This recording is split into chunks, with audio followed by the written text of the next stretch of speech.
Salut les gars, j'espère que vous allez bien. Aujourd'hui, on va parler de la vibe ou la frame selon. Enfin, c'est la même chose, c'est juste des mots différents mais qui veulent dire la même chose.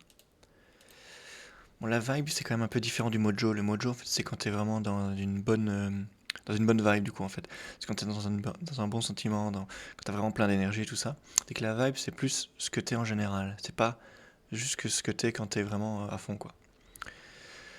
C'est proche comme définition, mais la vibe, oui, voilà, c'est une tendance long terme d'un gars. C'est pas vraiment les trucs où t'es plein d'énergie.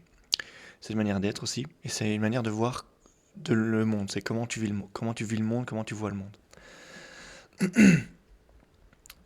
J'espère que vous voyez c'est quoi la vibe. Alors, c'est un peu abstrait, hein, mais vous voyez l'idée générale, quoi. Instiller ta vibe aux autres. Alors, si t'es un mec chill, bah tu restes chill et ça va contaminer les autres, souvent. Bon, il y en a qui sont stressés, qui vont rester stressés. En fait, la vibe peut pas se contaminer, on va dire, enfin se contaminer.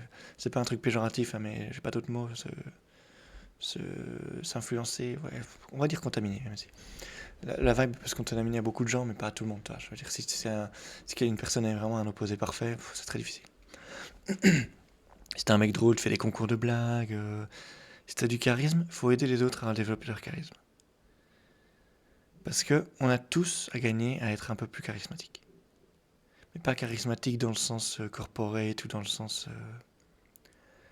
je sais pas, dans le sens charismatique, dans le sens je suis bizarre à ma façon, tu vois ce que je veux dire.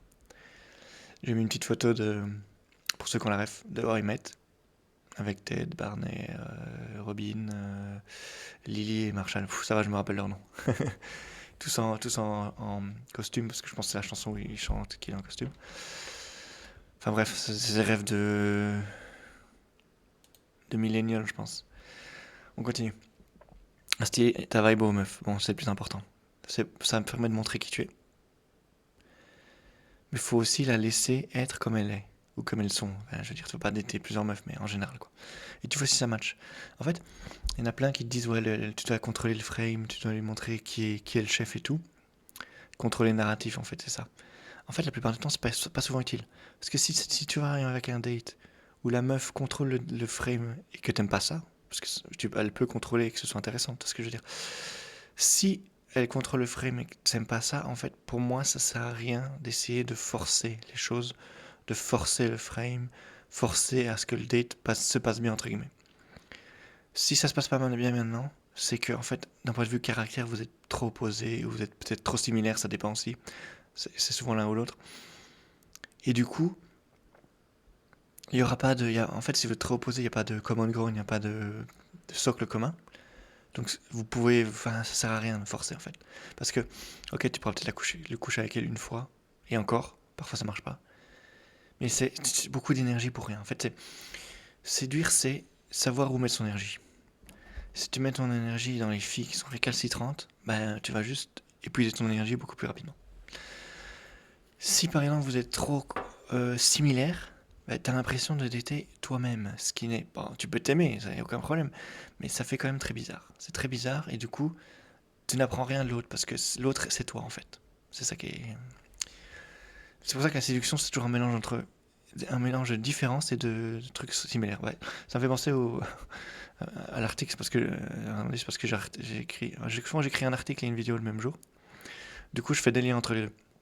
J'ai écrit un article sur l'effet miroir, bah c'est ça. C'est tu veux copier un peu l'autre, mais pas trop. Enfin bref, je vous le laisse lire sur mon site, ce sera plus important, plus intéressant que ce que moi j'essaie de vous retranscrire là. Donc voilà. Contre le narratif, non, moi je suis pas pour. Je sais qu'il y a plein de séducteurs enfin de coachs en séduction qui sont pour, mais je trouve ça complètement con. C'est une perte d'énergie en fait. Live c'est ce qui fait de toi. Bon, c'est un peu, je répète un peu, mais est-ce qu'il faut changer? En fait, ta vibe change avec ta manière d'être, enfin, avec toi-même, avec le temps. Mais ça sert à rien de forcer à changer ta vibe s'il n'y a pas de vraie raison. Si ta vibe te bloque pour un projet, pour une manière de vouloir être plus tard, genre si tu séduis aucune meuf et tu comprends que c'est ta vibe, à ce moment-là, oui, tu peux travailler dessus pour changer. Et on verra comment on peut travailler dessus pour changer. Sinon, ça sert à rien de changer. En fait, il faut pas changer pour changer, ça sert à rien.